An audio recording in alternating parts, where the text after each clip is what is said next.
Dakle, ova stanica je namijenjena prevashodno za letovanje, ali se može koristiti u mnogim mini hobijima.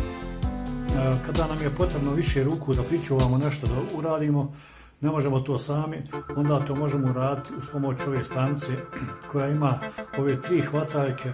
Znači, umjesto ruku možemo da stavimo, stegnemo štipaljkama i onda radimo ono što je potrebno. Ova stanica, kao što vidite, ima i povećalo na kojem je neonsko svjetlo koje se može napajati na 4x4 baterije od 1,5 V i preko USB-a.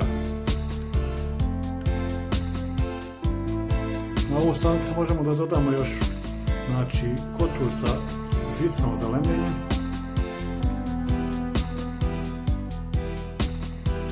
i provučemo ga ovdje, zavisno od debljine žice. Ovdje vidite ima razne debljine žice, provučemo ga ovdje i zapijemo ono što nam je potrebno.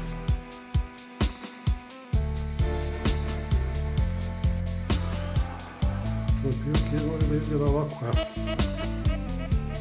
Ja nemam veće sada trenutno ploče na kojoj bi nešto trebalo letovati, pa ću vam kazati na ovoj minijaturi.